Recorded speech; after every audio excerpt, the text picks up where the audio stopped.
right, man, we live at the Dapper Workshop. Just concluded a powerful presentation with the Prime Minister. And we're going to start from my left to right. And these are everybody who are here. They heard us on Brother Rich platform, so I want to give a shout out to my big homie, Brother Rich. Thank you so much, man. But we'll start with you. What's your name? How you doing? Thank you, Brother Rich. I'm Tanisha McDaniel. I've been listening to you since July. I've heard everything you put up by the priesthood about 3 or 4 times. I kept listening to these guys. So I appreciate you. And real quick, so I won't eat up all the time, the biggest thing that I've been able to manifest is listening to the priesthood is joy. I have pure joy, happiness, excitement every single day. I'm having the time of my life. Thank you. I appreciate you. That's what's up. Hey, Brother Rich. My name is Ari. I've been listening to you for about 3 years now. Love the show. Love when you have these guys on, plus everybody else. I appreciate the information that you give out to me and to the rest of us. Keep on doing what you're doing, and you'll be getting a check from me soon. That's what it is. That's right. That's what it is. Coley Cole. Brother Rich, Coley Cole here. I started listening to you maybe in middle of June, July. In September, you had the one about manifesting money. And I was listening to the priesthood, and I literally found $5 on the ground while I was listening to the show. I joined the next day, signed up. What do I need to do? And I had a wonderful miracle. I was walking down the street, had some intuition, turn left here, turn right there, after some of the things they had showed me, and I literally ran into my brother, who I had not seen in over 5, 6, 7, 8 years. Wow. I thought he was dead. That's what they told me. They said, your brother is dead. He died, and I had not seen him, and I literally walked down the street and walked straight smack dab. And I looked at him and I said, it's me. And he said, yeah, you're my little sister. And I can't replace that. That's worth anything more than a big check, a big payoff. And I'm very grateful to the priesthood who helped me get to that state of mind instead of being to manifest that miraculous event. So thank you, Brother Rich. That's what it is. Here's an alley-oop and a little cherry on top. Talk money to him, Nicole. Because you find money, you manifest money, checks be coming. Don't you be getting money? All right. right here. You want to get with this. Okay, so I find $5 on the ground. Oh my gosh, I can't even think. I got a job increase, so my pay went up 10% after I started working with them. I've literally manifested probably like almost $1,000 in lottery wins. That's right. Since I've started working with them. That's New right. car. I'm looking to buy a duplex now. Mm-hmm. So when it comes to money, I don't stress because it comes. That's what it is. Thank you so much. You gotta talk money to him. Oh, Brother Rich, my name is Nicole Robinson from Chicago.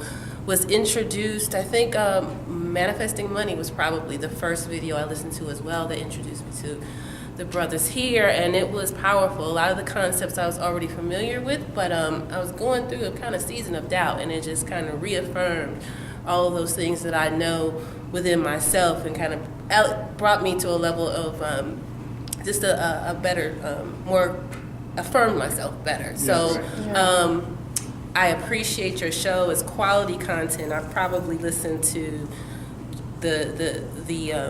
your shares at least 2 or 3 times, and those are in my favorite list, so I know I can always find them and go back to them and listen again, because every time I listen to them, there's something that I didn't hear the first time that I hear again. So I just appreciate what you're doing, how you're doing it, and you're impacting a lot of us and making us better. So thanks. Yes. That's what it is. Prime Minister. What's good, Rich, man? You know what it is, man. We love you, man. The work you're putting in, the information that you're sharing with the people, giving us an opportunity to come on your platform and share this information is tantamount to the success that we have. These beautiful ladies here are all manifestations of your show. So we want to say salute to Blackmagik363. Yeah. Rich, keep doing your thing. You're marvelous at what you do, man. And Minister Jude, the priest, I want to say thank you, brother. Hey, Jude, talk money to him too, man. Hey, man, but now tell him about the sister who only heard the radio show on that slideshow that you put up today, and she got money. She got them 2 stacks? That's right. It was 2 stacks. You know, that's some pretty good chump changes to have from listening to a show and then getting into the feeling of joy and happiness like this sister, and then magnetizing some bread to her, you know? So it happens all the time, man. Rich, we got, I sent you the That's right. testimonial. 74-year-old woman from Tulsa, She called me. She said, I heard you on Brother Rich show, and I love his show, man. And y'all brothers just uplifting the people. So, the testimonial game is stupid, man. It's just, it is what it is, man. It is what it is. Rich, man, you already get them emails. I'll be sending you them texts, man, because I always want to let you know that the people are listening to your show, and this is what's happening from them listening to the information that we provide on your platform. So Facts. Proof. Big on 1, 2, 3. We love you, Brother Rich. We love you, Brother Rich.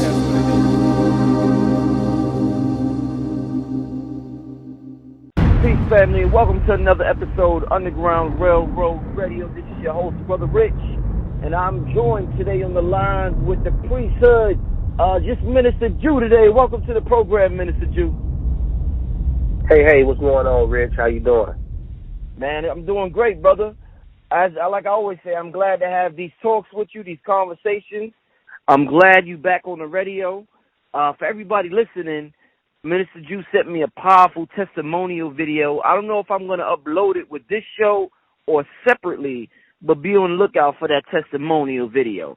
But besides that, when Minister Jew or Noble Ampu is on the show with Brother Rich, we coming with that quantum talk. So, get your quantum glasses ready or whatever you got to get ready for this quantum talk, and we going to get it in. I wanted to talk to Minister Jew today, y'all. I was reading Neville Goddard. We reference Neville Goddard a lot on this show because we deal with the subjective state of things. And there's something that, we're very divided as a people, whether it's religious, spiritual systems, belief systems. You see a lot of divisiveness within the different groups. But if there's one thing that's a unifying element, Minister Jew, that everybody does, everybody prays. The Muslims, they pray. The Buddhists, they pray. Christians, they pray. Jehovah Witnesses, guess what they do too, Minister Jew? They pray. So they all pray. Now I'm reading Neville. You know what Neville said, Minister Jew? Neville said the problem is that we're not praying the right way. He said we're begging. We're pleading. We're begging to God. And most people would say, well, shit, that's God. I can't come across God as arrogant. I got to beg God. That's the Almighty. Neville said, nah, you don't pray for God. Neville said prayer should be a thing of thanksgiving. Like you're thankful you already have what you're praying for. So I said, hold on. This will change the dynamic because there's people from all walks of life, all different faiths that listen to this show, Minister Jew. So everybody can relate to this right here. I want you to talk to the people. What does Neville Goddard mean? We're going to get into some other stuff with quantum, but I want to start off with prayer since it's something that everybody can relate to. Minister Jew, what does he mean by we're some damn beggars when we're praying? Please, God, I need this job. Please, God, I need it. Oh, God, I need a girlfriend. Oh, God, I need this. What does he mean by we begging too much and that's why we're not getting results, Minister Jew? Well, it's a great topic of discussion again. I'm glad to be on your platform.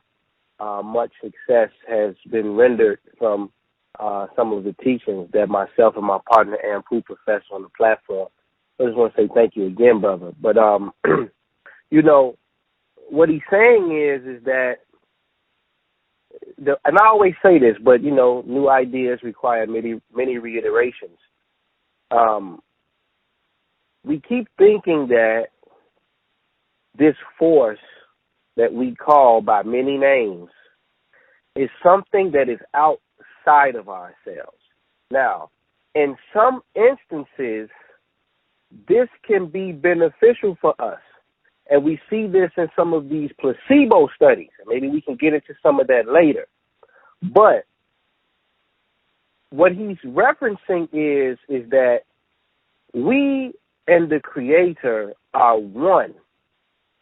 And in this body or in this encasement of matter, we tend to be or consider ourselves to be in the office of the sent and not the sender. And so we think that we are praying to something external to ourselves or external to our own being, when really what we're doing is we're calling on the higher faculties of our own existence to bring forth and materialize what it is that we're looking to objectify in the world. So, and then there's methods to that particular statement that he says too. So it's just not about asking. You know, it might seem because some people may get different responses when they pray, or they may feel a certain way when they pray. But the proof is in the pudding from what shows up. And so there's different methods to prayer, and some methods seem to work greater than others when they're applied properly. So we are the force. The individual is the actual force. But you're calling on a higher constitution of light to render something from the invisible to manifest into the visible. And this has been proven by quantum mechanics, quantum physics. These things have started to unveil themselves based upon the mechanisms of how very, very, very, very, very tiny particles of light interact based upon our observation. So it's not really spooky talk anymore. Some people just haven't elevated to that level yet to understand it. But what's really going on is we're having a dialogue or an intercession with the higher faculties of light. And when we come to that particular point as an equal, then things are bestowed upon you as an equal.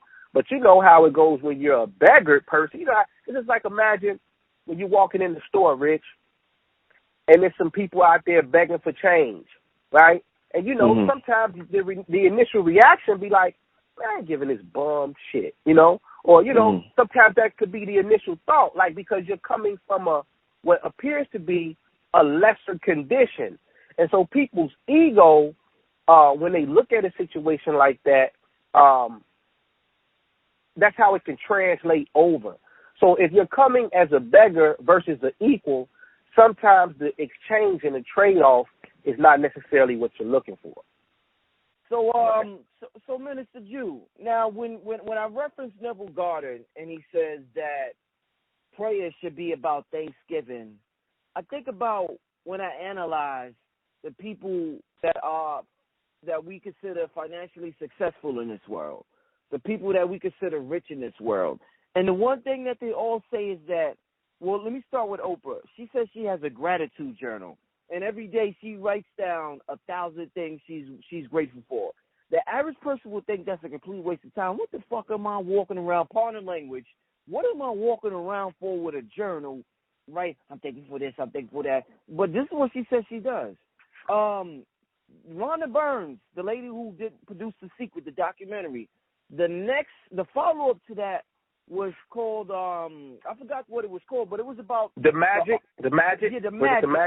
Yeah, the Yeah. Magic. And that was about the science of appreciation, how appreciation is so important. So people continue to say how important it is to show gratitude, to be appreciative. You got to be appreciative. And I think I told you this in the previous program that in studying human behavior, I noticed that, and I even seen a meme of this, that we want something very bad, like would do anything for it. We beg for it. Once we get it, we don't appreciate it. Then once we lose it, we want it all over again. So I need you to, I think this is something the average person, like even Esther Hicks says she calls it a rampage of appreciation, where she'll just go off for about an hour about what she appreciates. And she calls it rampage of appreciation. And they keep saying how this will get you, this is one of the closest frequencies to love, the love energy that we call God. What can you tell the people from what you know in the quantum realm? How powerful is this aspect of appreciation that the everyday man and woman is taking for granted, Minister Jew? Well, it's interesting. We created something on our end called Gratitude to Success. This was actually a couple years back, and then Pooh created something called the Gratitude Journal, the daily journal, writing your initiatives and goals and desires down. And a lady by the name of Octavia Butler, she's a sister. She passed away now. She was a fiction writer, science fiction writer. And they found a journal of hers a very personal journal of hers. And in her journal, she would write things down like, I will, I am, this is going to happen, I'm thankful for this, etc. What that does is it opens up this revolving door of energy to circulate. It's all about circulating these energies, circulating these intents into the ether, into the universe, because when you say you're thankful for something, that means you're not complaining. And the problem is people are always complaining. They always have a gripe. They're always upset about something. Therefore, they're not saying to their own self, to their own parts of their higher constitution and consciousness, that they are thankful, that they are blissful, that they do have. And this is what allows these people to have this type of lifestyle, because they understand the science behind gratitude, the science behind appreciation. When you're emitting these emotions, right, feelings and emotion, what happens is you're sending out a vibratory rate so that other vibratory matches can pick up on their frequency. And then all of a sudden, you have something else to be thankful for. You have something else to be appreciative for. You're adding on to this snowball effect. It starts off slow, and then it turns into an avalanche. So the more that you find something every day to be appreciative for, then the more this continues to add on to your ledger or in your spiritual escrow account, so that things can continue to manifest for you, so that you can continue to say, I am thankful, I am appreciative, because as long as these things are happening, you'll never find yourself running out of things to be thankful and appreciative for. So this is the science behind journaling and writing and reciting these affirmations, but they can't be done in this, this sort of whatever type of way. Oh, I just say it 100 times. No, it doesn't work like that. The emotion is what's fueling the manifestation, you see. And so that's the science behind the affirmations and the science behind gratitude and appreciation. Now, one thing I noticed just throughout the years, you study this thing, you grow spiritually, and I would use words like, I believe this or I believe that, and brothers will always correct me. Brother, you got to know, you can't believe, you got to know. So they always will say, don't mess with the word belief. You have to. It's about knowing. But when I study Neville and when I study other people, they always talk about your belief system, your belief system, your belief system. So I know this throws certain people off when I don't know if it's semantics or not, but when they hear people say you have to know, but then at that same time, they read the material, and the material always goes back to the belief system being the cause of the emotions, their feelings, their reality, and everything that happens to them.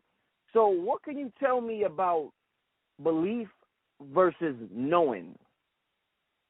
Well, belief is a very powerful word. Don't let anybody fool you.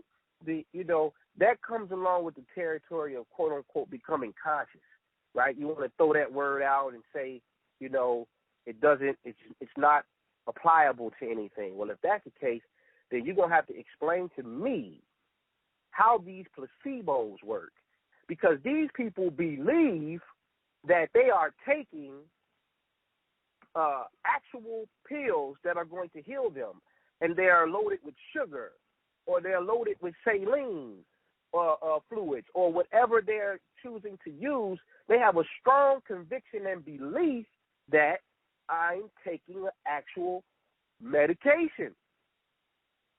And these people are walking out of these places.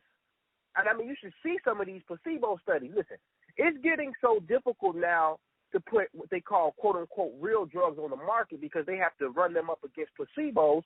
And some of the placebo studies are coming out stronger than the actual, quote unquote, real drugs, Rich. Wow. So now, it was a study, July of 2012, conducted by the Baylor College of Medicine. The lead doctor was Nelda Ray, and they took 180 patients, and they told them that, look, some of you guys are going to be involved. This is a placebo study. You guys have arthroscopic knee problems. Some people are going to actually get the surgery.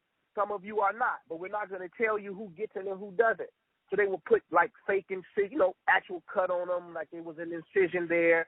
And they actually took the ones that were placebos into the room, and they were actually, they put these people under anesthetics, put them to sleep, and they would tap around their knee while they're down under in their sleep state, as if they're actually, working on the knee.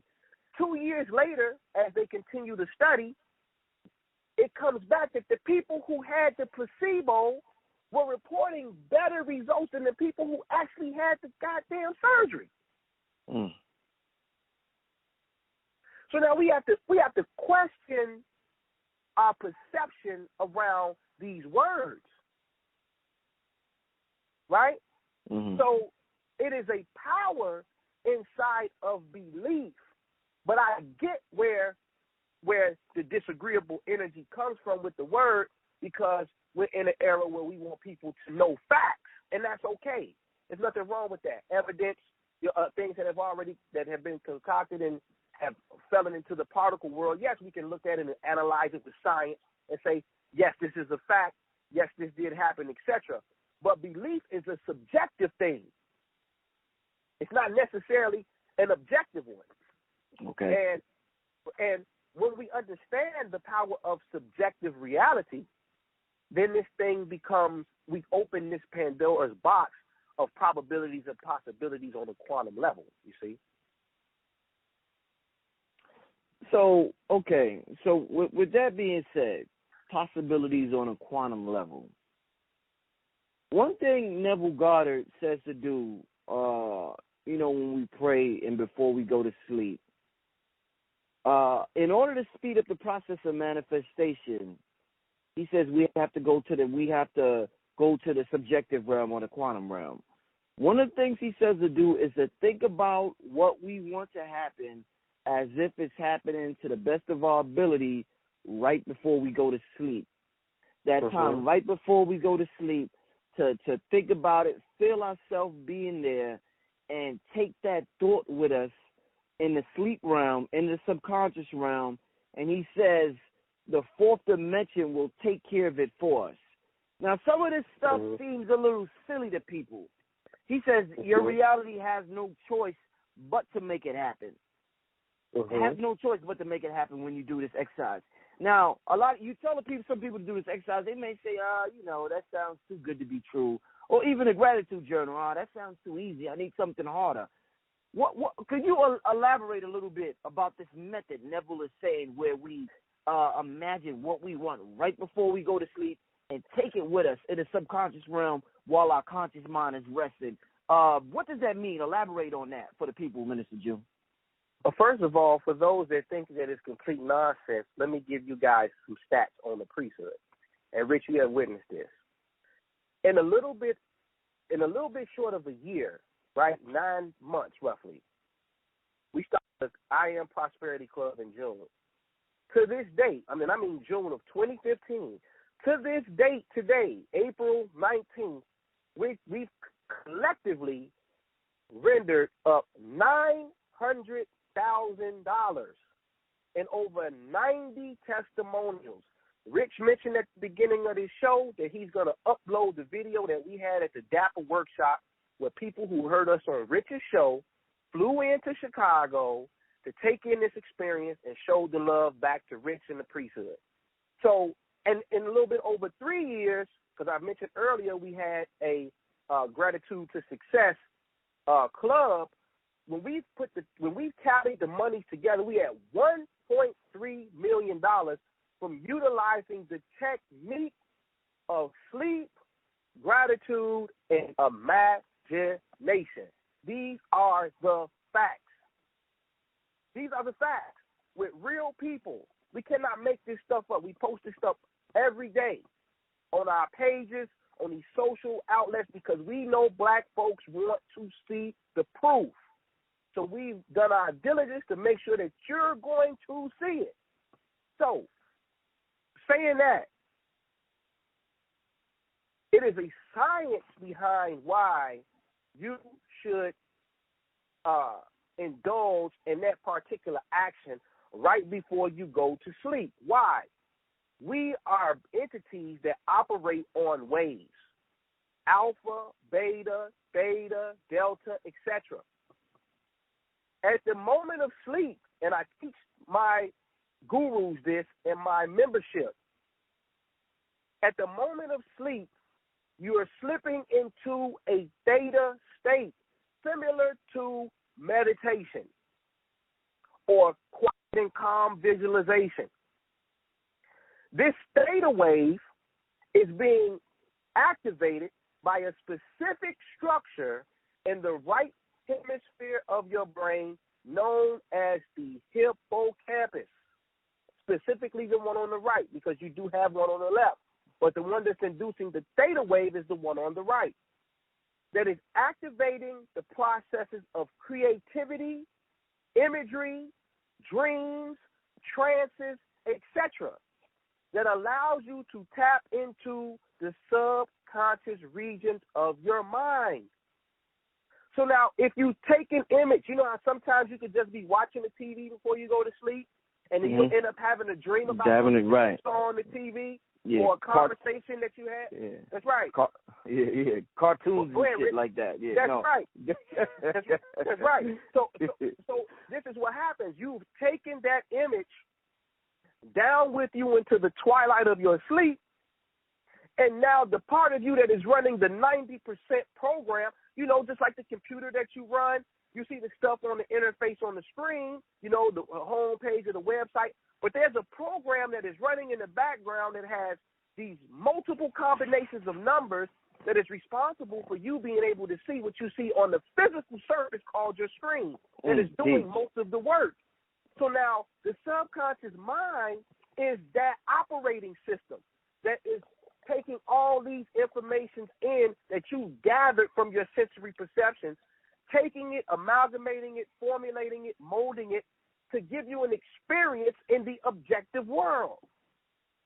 So now, when you take these images right before sleep, this is a very powerful technique because you're training the subconscious mind to create another image to be projected in the objective world. But it takes some other things to couple along with the image. Now, some people get lucky. Well, I don't want to call it luck because some people genuinely have a higher level of emotionalism, and they're able to perform an immaculate conception. And no, I don't mean the way that you're probably thinking it when I say that. When I say that, I'm talking about being able to create an objective reality from a psycho-spiritual experience using emotion only, a heightened level of emotion. Some people's emotion is so intense that sometimes they don't need the image to go along with the emotion and still end up getting a result. But see, at that point, then they're only using subconscious feeling, right? But the act of creation requires two. If it's going to be solid and hold up in detail, which is conscious and subconscious, which is sperm, the egg cell, you start to see it on these many levels of creation, right? Sun, the moon doesn't hold light of its own. It's receiving rays of light from the sun, which act as conscious input onto something that you would consider to be passive or static in nature, being the moon, right? And so then you get creation. This is how creation is done, you see? So this is the science behind going into the mind at the moment of sleep and dropping off a suggestion to have it materialize and formulate itself in the underworld and then raise back up to the top of the river, and you can just go make your pickings from whatever it is that you created, you see? So, a quick question based on what you just said. So, for the people to understand it, I guess what you're saying, are you saying that, all right, that state that you say we're in right before we go to sleep, the wave state, that's called theta? That's right. Theta waves become activated in that moment. Now, we all know that they say that young children, we see they have this ability to learn 3-4 languages, learn the piano. They can learn vast amount of information in short periods of time, things that adults can't comprehend. How the hell does this child learn all of that? And they also say that the child function on a different way from us. I don't know if it's data or not, but is that the same state right before we go to sleep? Would you compare that to the state that child is in, and that's why it's so easy for that child to tap in and learn that information? Is that all similar? Absolutely. And also the child is more so in that state because they haven't been bombarded with the quote-unquote realities of life. And so they're constantly in a state of a perpetual creativity because they have not a worry in the world. They have not a fear in the world. And this is what halts and stops people from being able to create on this level that we're talking about tonight, because they got so many skeletons in their subconscious closet that when they start to embark on these techniques, they find themselves having to go in there and clean out the junk that's already in the subconscious.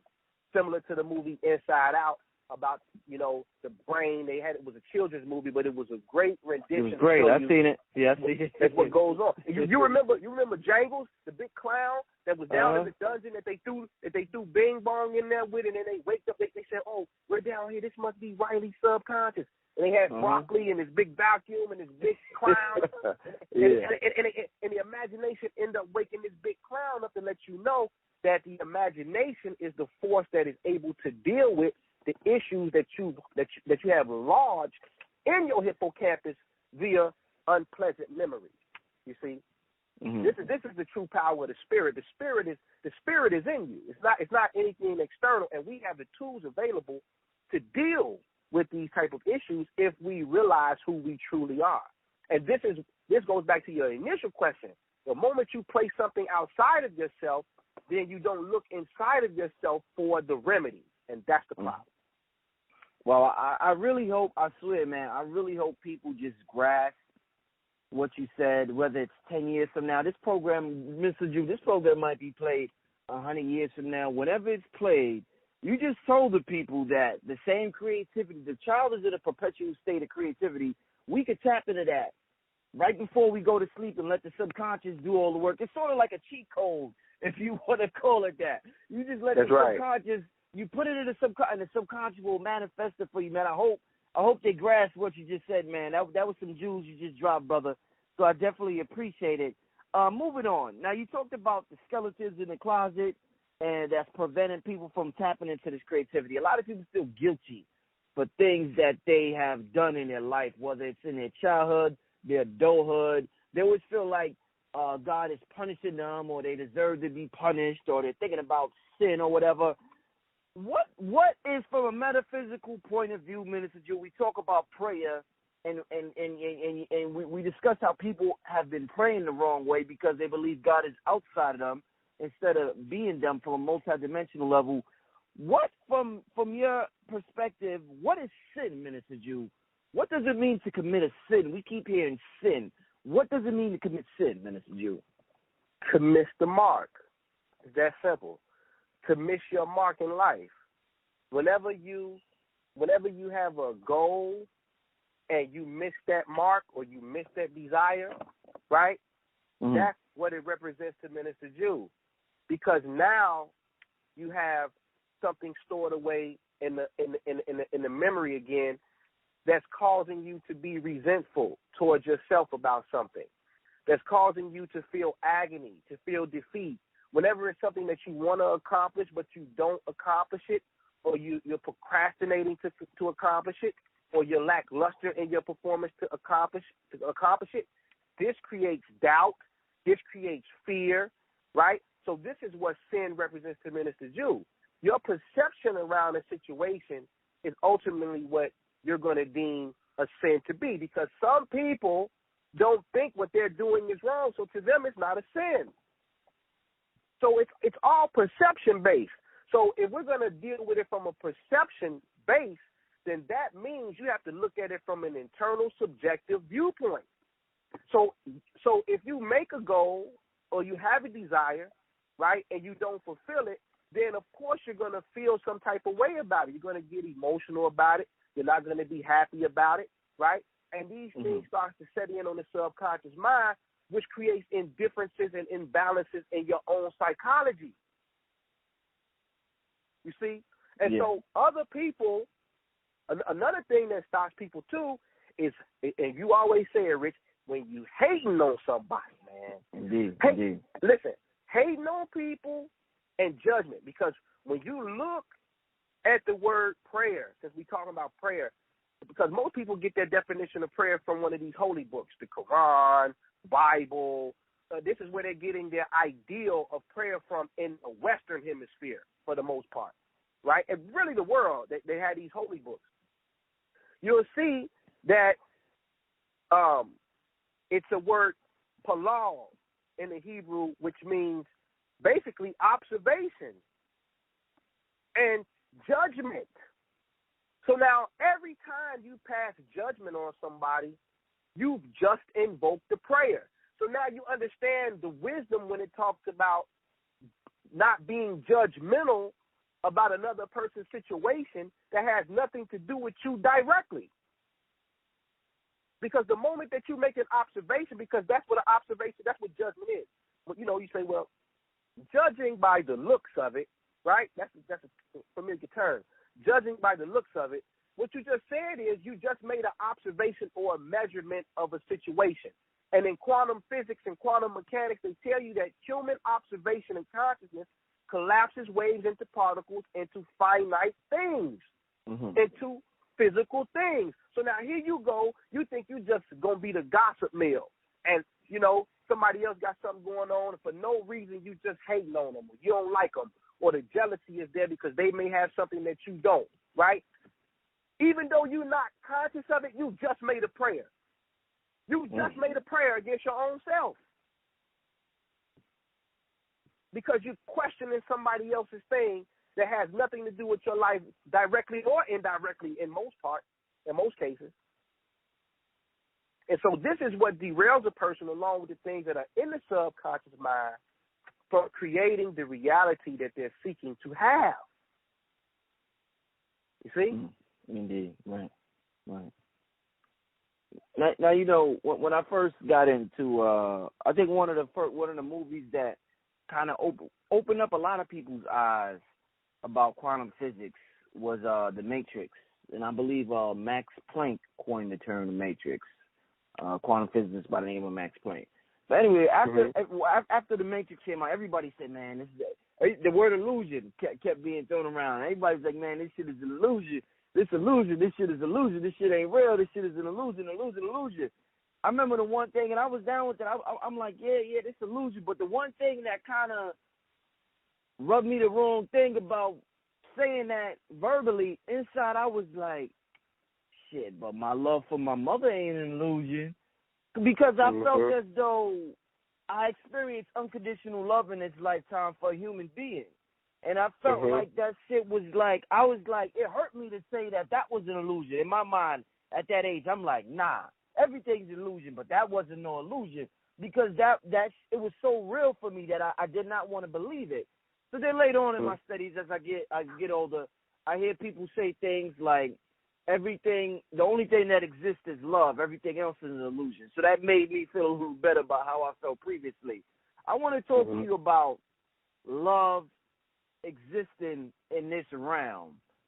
The love we have, the love you have for your wife, Minister Jew, the love I told you when I was young I had for my mother, the love we will have for our children or for just fellow humanity. How much of an illusion, how much and how real is love? Talk to us about love existing down here in this space-time reality we call Earth. Well, it's very real. You know, you can't deny how you feel about an individual. And then the more that you start to study this thing, you find out that we all are one. There's really no separation between you and the next person, you and your mother, you and your wife, you and your sister, you and your husband, you and your brother. There's really no separation. The senses, the outward senses is what forms the illusion, right? But the inward you, the one that dwells within the silence, right, that's picking up on how you feel internally, that's what's real. You see? So we are all connected. And love genuinely cannot have an opposite. It's love. It's genuine. It's unconditional, right? It doesn't come with any strings attached in its purest sense. You see? But humanity struggles with love, Rich, because our egos get in the way, right? Sometimes our desires get in the way. People kill one another over the things that they quote unquote desire in life, right? And so this is why they'll tell you that love is the only thing that can conquer man's desires. It's because once you get to that genuine place where you're emanating that from your core, your being, you realize that that's the only thing that's holding this entire world together. And everything else is what's tearing it apart. So you should only want to march in the direction of love. Be around people who genuinely exemplify those traits, who genuinely showcase that in their everyday life, because they're vibrating from a much higher place, man. And so that's what love is to me, man. It's an unconditional thing that doesn't have an opposite. Indeed. And that's what we all really are striving. And listen, no matter what it is that you're looking to have in life, no matter what desire or goal that you're looking to have, you're looking to have it because it's usually connected to three words: joy, happiness, and love. On some level. On some level, right. Wow, man, this is like, yo, man, I just love this. So when you think about it, the sophistication. Now we look at these computers, Minister Jew, and we like, damn, that's some stuff. I can't wait for technology to be advanced. But it's like our body and our senses, that's some sophisticated shit there, man. Because what's essentially happening is we belong to this quantum field. We're all connected, but by the time we go through our senses and we see outside our eyes, Einstein called it the optical delusion. Everything appears separate. And we get so engulfed in our senses that we really believe the person you love is separate from you, but that's just an aspect of yourself. Or the thing you desire the most, your desire in life, whether it's to be the greatest speaker in the world or the greatest doctor or the inventor, you are already that. But your eyes tell you you're separate. So your eyes are tricking you, they're lying to you, and you're forced to tell yourself, no, that's not the case. That is me. You got to claim it. Like, I love this talk, man. That's right. It's a scripture. Look, this is what I tell people. See, you know me. I don't get into the historicity of the book. Like, it's not secular history for me. Like, I when I get into these books, man, I start to derive technique from them. I start to see, okay, I'm looking at these words, and I go do these translations, and I see where the science is being kicked, and then I say, okay, well, what type of technique can I formulate from this and then put it into action? Like, it's one thing to sound all deep and have all this information, yada, yada, but who is applying the information? And not only that, who's applying the information and getting results? So the priesthood, our claim to fame has always been, we feel like we have some of the best information and the best application, and we get some of the best results, right? And so it's a chapter in the book of Mark, I think it's 11 and 24, where he talks about whatever you ask for in prayer, you have to believe that you already have received it, right? Mm-hmm. Now when I look at that, that's actually in the book. So now when I look at that, I said, okay, because I read the scriptures as first person, as it's me reading it back to myself. Mm-hmm. Mm-hmm. I don't look at it as some men who lived 2,000 years ago, 3,000 years ago, who are telling a story about something that happened 3,000 years ago, and I'm reading it as an onlooker from some history 2,000 or 3,000. No, I'm reading it as the first person to say, okay, that these authors were talking about an experience that all of us can experience if we understand that it's talking about states of awareness and consciousness. So when I read that, I say, okay, well, how do I apply this? This is such a quantum scripture because it's something called quantum tunneling. And I talked about this at the Dapper workshop a couple Saturdays ago. Imagine it's a hill, right, Rich? And you're trying to, it's a huge hill. Let's just say 40 feet in the air. And, it's, you got to go up it. Physically, you got to actually climb this hill to get over it. Well, quantum tunneling says, no, I'm going to pass directly through the matter and land on the other side of the hill while you doing all this hard physical work, pulling ropes and climbing ladders and then rolling down the hill to get to the other side. Mm-hmm. So now, what does that say? If we take this scripture and apply it in consciousness to the functions of light, how does this become quantum tunneling? If I'm already assuming in my mind and in my daily actions that I already have that in what I'm praying for, then that means I'm already in the state of awareness that's going to attract what I'm asking for to me. Mm-hmm. So I don't have to go through all of this quote-unquote physicality in order to reach my goal. Now, this sounds absurd to somebody who hasn't practiced it, and it's so into physicality. But then when I tell them, well, you know nothing that's physical can exist without subatomic particles. So now that means everything that you see with your physical eye is constituted of particles that are formally invisible. This is not pseudo. This is science.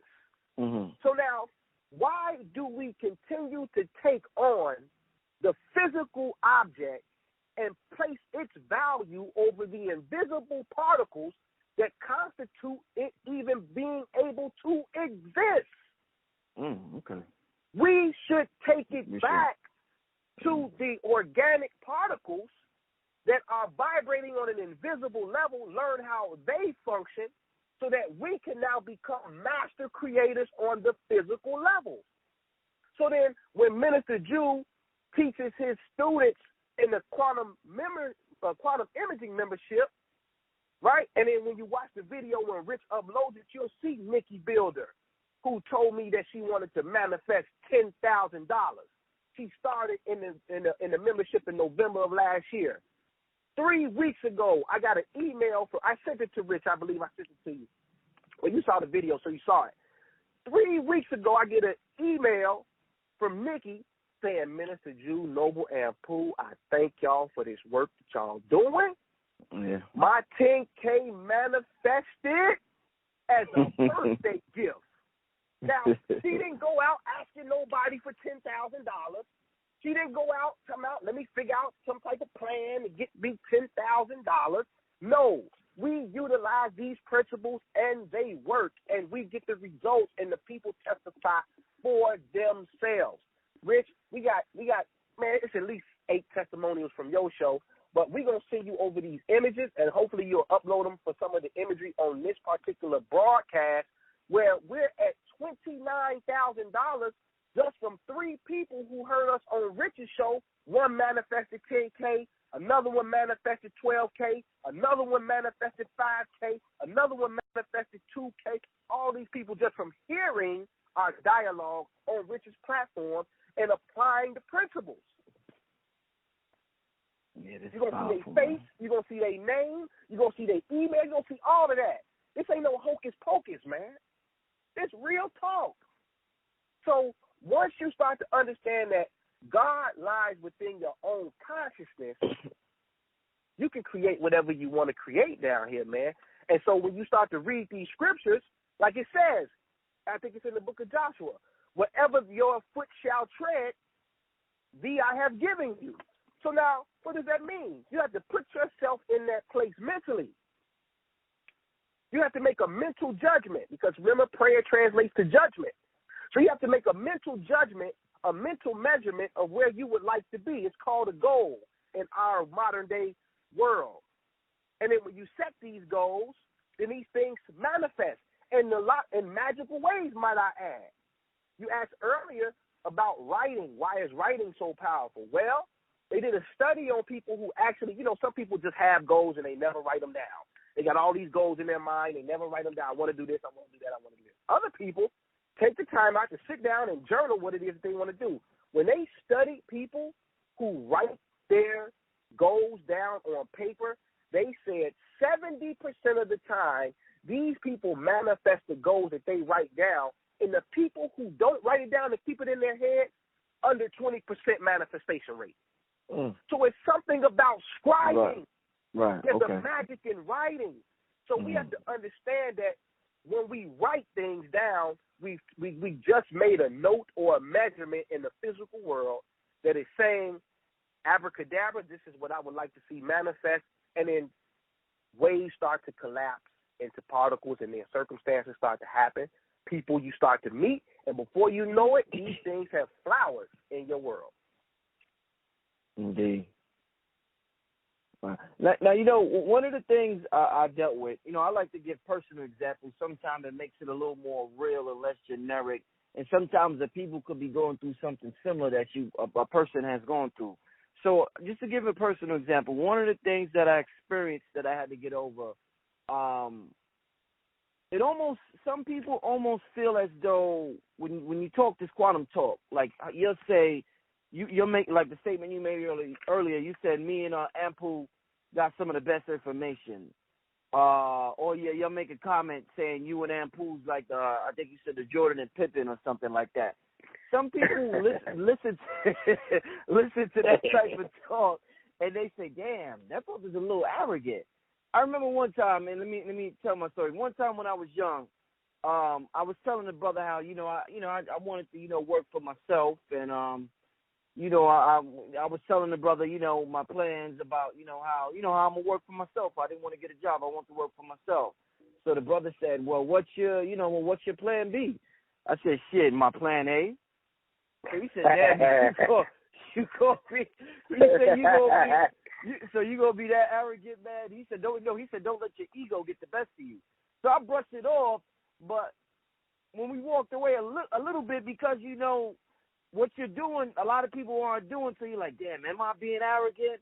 Is this my ego that's telling me, to do this and do that?"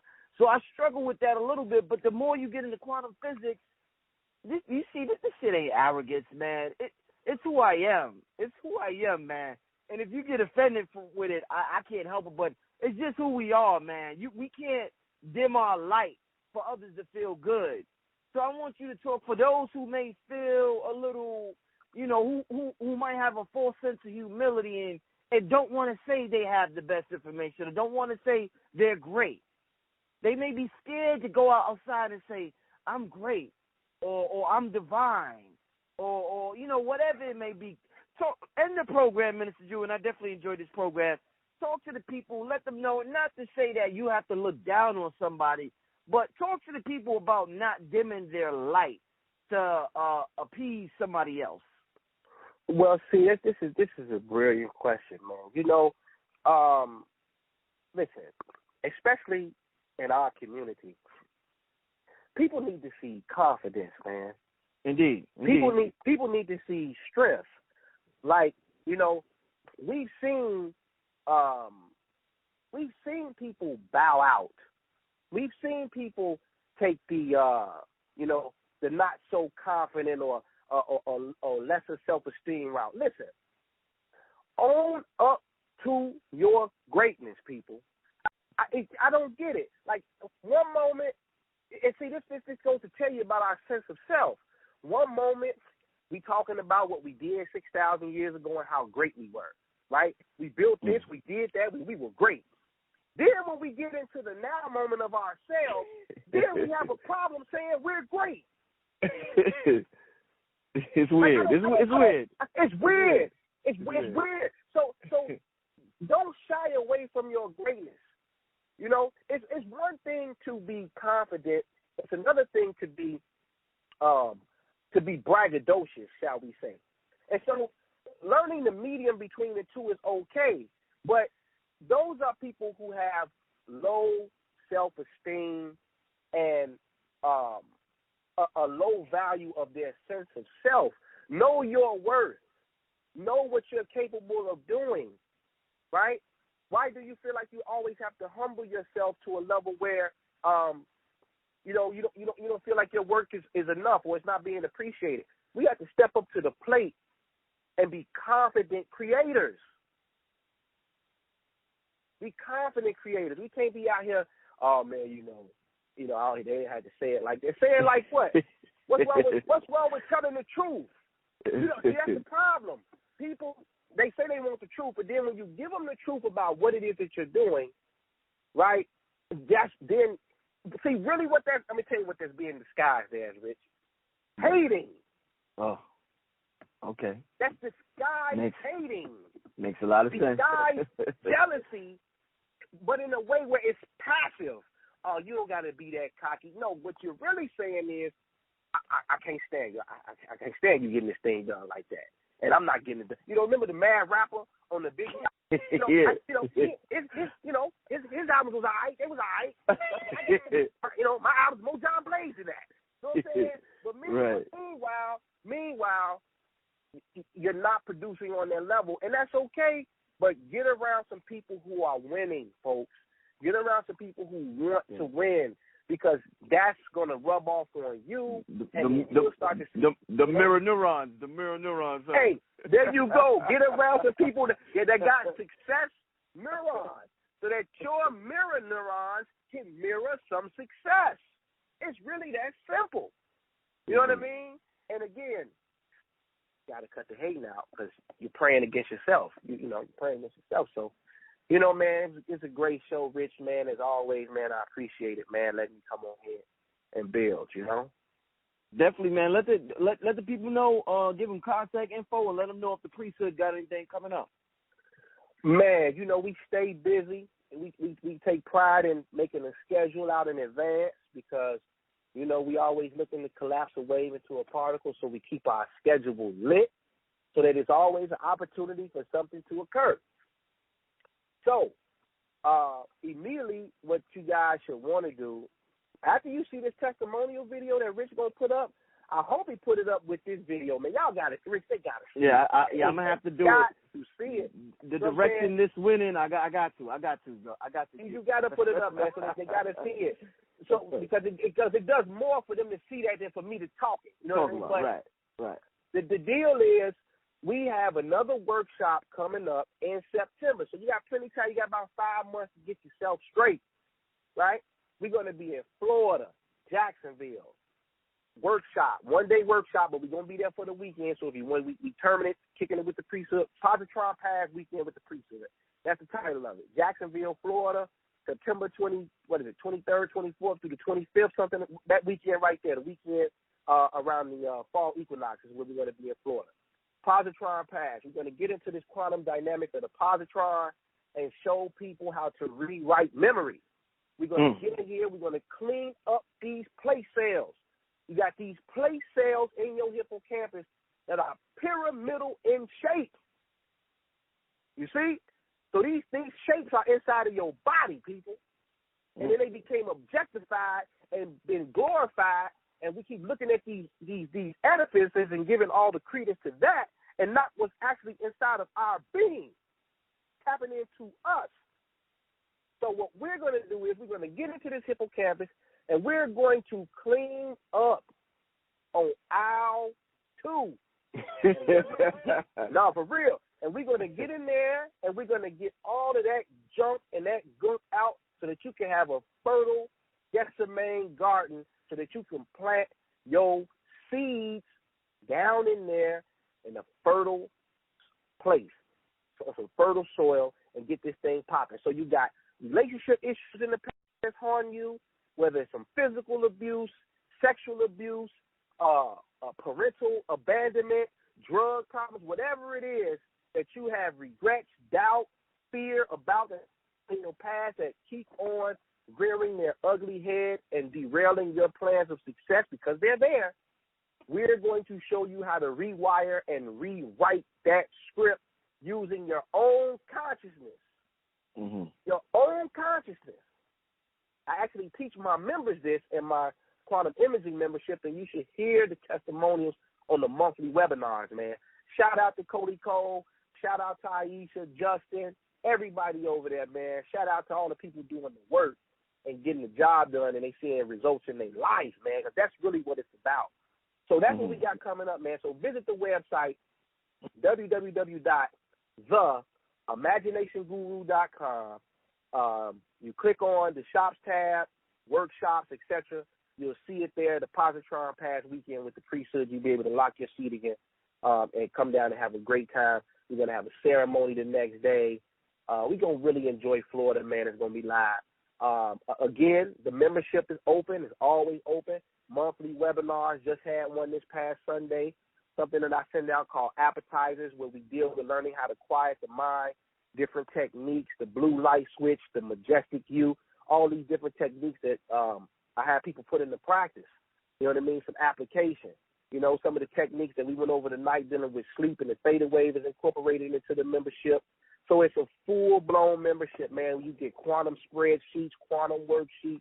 We get you to drill this information into your mind so that it becomes a part of your being, and you know that this is a lifestyle change. This ain't just some information that you're going to come here and say, ooh, it was deep, and then run and compare it to somebody else's information and see where it agrees or disagrees. No. You're going to have to actually come in here and practice these things and watch the results fly. Because that's all we've been getting for the last 9 months, and Rich can vouch for it.